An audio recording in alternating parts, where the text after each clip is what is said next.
Assalamualaikum warahmatullahi wabarakatuh. Pada kesempatan sesi kali ini kita akan melanjutkan pembahasan tool selanjutnya, yaitu text tool.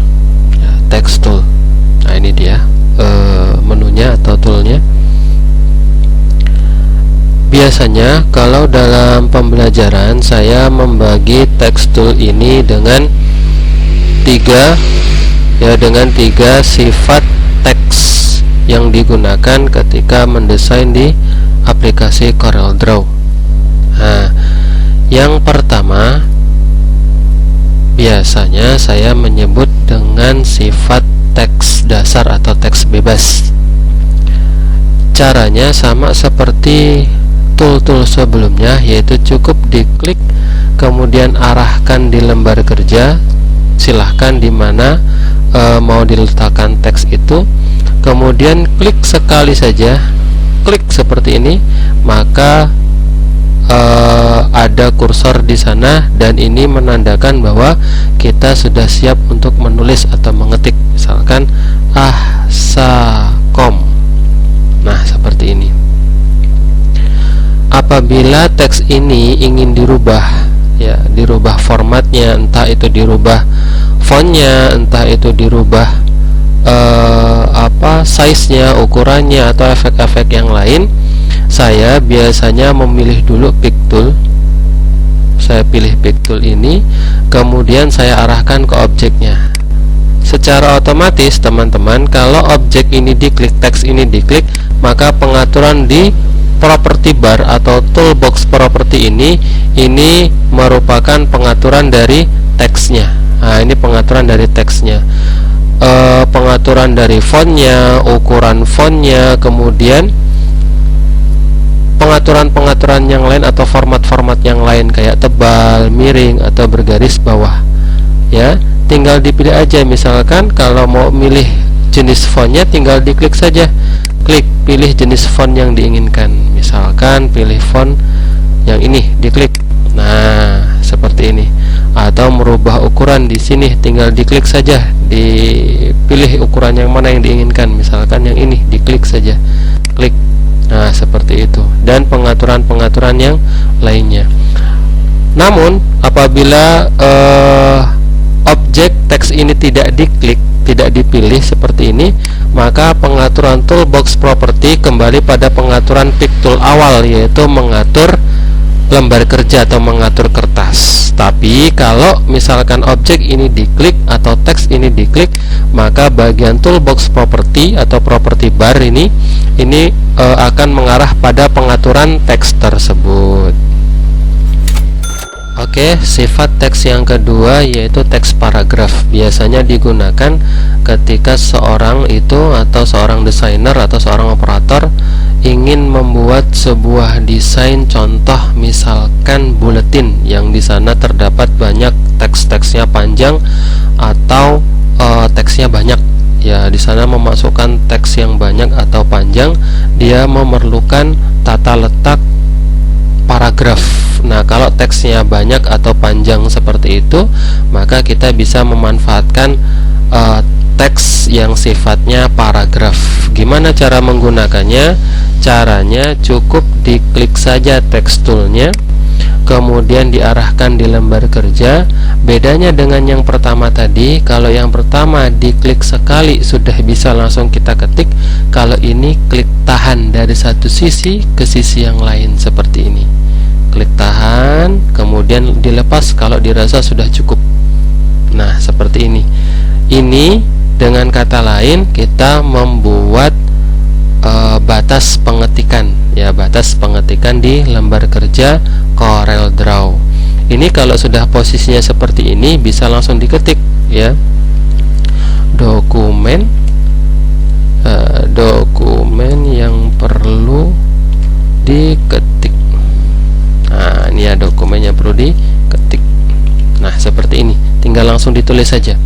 Atau kita juga bisa menyalin dokumen atau mengcopy dokumen dari dokumen lain di luar lembar kerja CorelDRAW itu. Misalkan teman-teman punya dokumen di Microsoft Office Word yang mau dimasukkan ke dalam lembar kerja Corel Draw misalkan ya, bisa di copy melalui dokumen itu. Misalkan saya membuka dokumen Word umpama ya, saya ada dokumen Word di sini.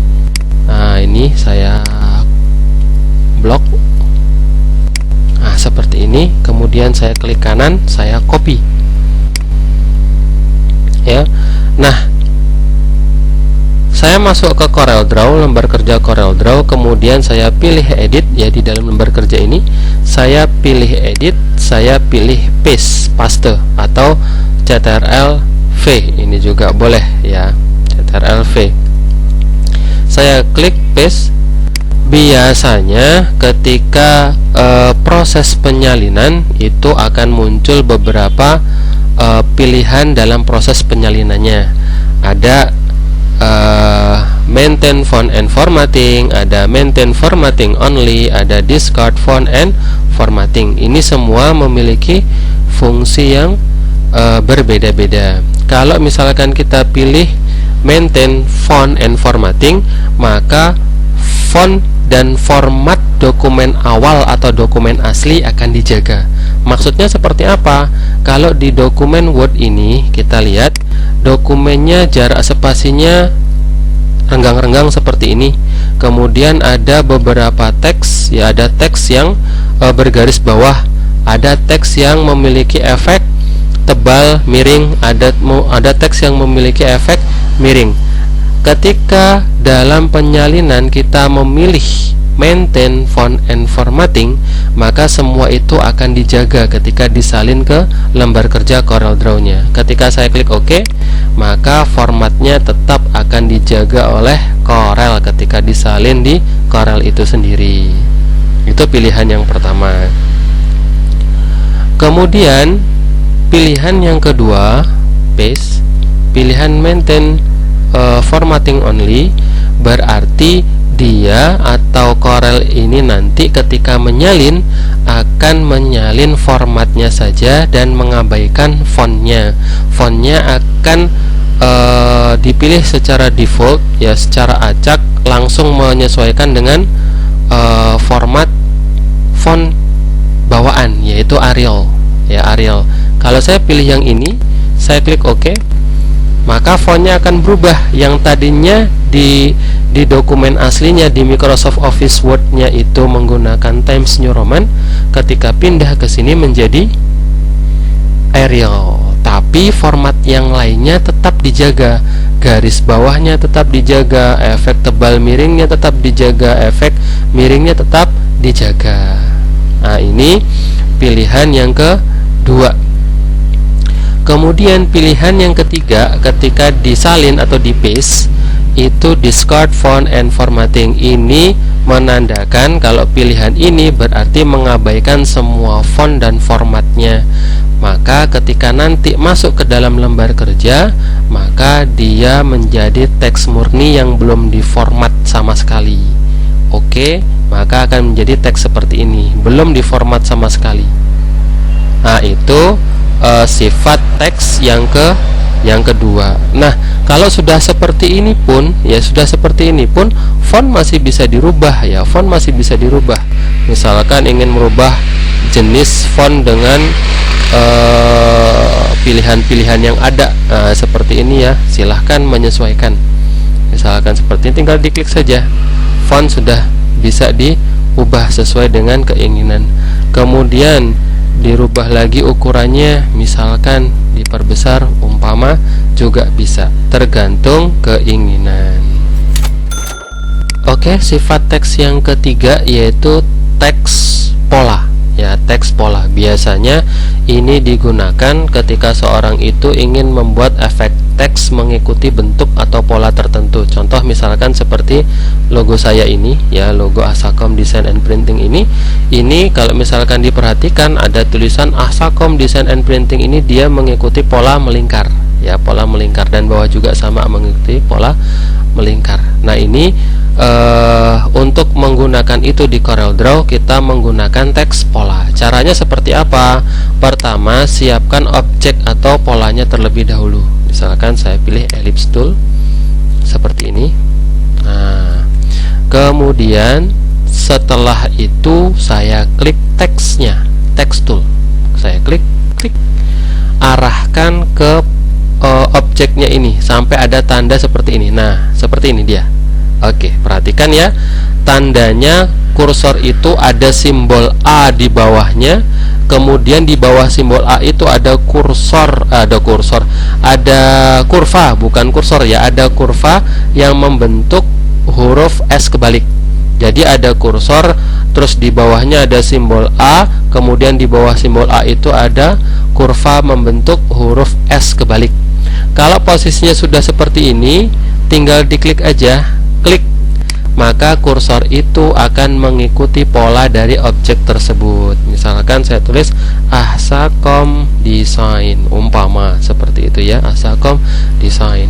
Kemudian saya bisa klik di pick tool ini, saya bisa merubah jenis hurufnya. Misalkan hurufnya saya gantilah, umpama saya klik ini, kemudian hurufnya juga ukurannya saya rubah, misalkan jadi 30 atau misalkan 18 atau misalkan 24. Silahkan menyesuaikan ya, menyesuaikan. Nah, seperti ini. Jadi kurang lebih untuk teks pola seperti itu ya, untuk teks pola kurang lebih seperti itu, bisa menyesuaikan, bisa dirubah-rubah juga jenis hurufnya dan ukuran hurufnya. Nah, di teks pola ini juga teman-teman bisa kita manfaatkan juga untuk mengisi dari objek tersebut. Jadi maksudnya di dalam objek tersebut kita bisa memesan teks berbentuk paragraf. Jadi misalkan di sini objeknya melingkar. Nah, di dalam lingkaran ini kita juga bisa membuat sebuah teks paragraf di dalamnya.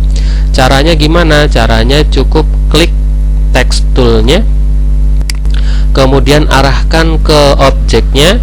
Kalau tadi simbolnya atau tandanya itu, nah ini A ada kurva S terbalik, ini kita agak masuk sedikit sehingga berubah seperti ini. Nah, kalau posisinya sudah seperti ini teman-teman ya, tinggal diklik saja, klik, maka nanti dalam objek tersebut disediakan tempat untuk mengetik ya, disediakan tempat untuk mengetik. Kita tinggal nulis aja apa keinginannya di sana, mau nulis apa silahkan ya, disesuaikan. Nah, ini saya tulis teks sembarang saja ya untuk contoh. Nah, kurang lebih seperti itu. Jadi teman-teman, itu pembahasan untuk teks tool dan sifat-sifatnya. Semoga bermanfaat. Saya ucapkan terima kasih. Assalamualaikum warahmatullahi wabarakatuh.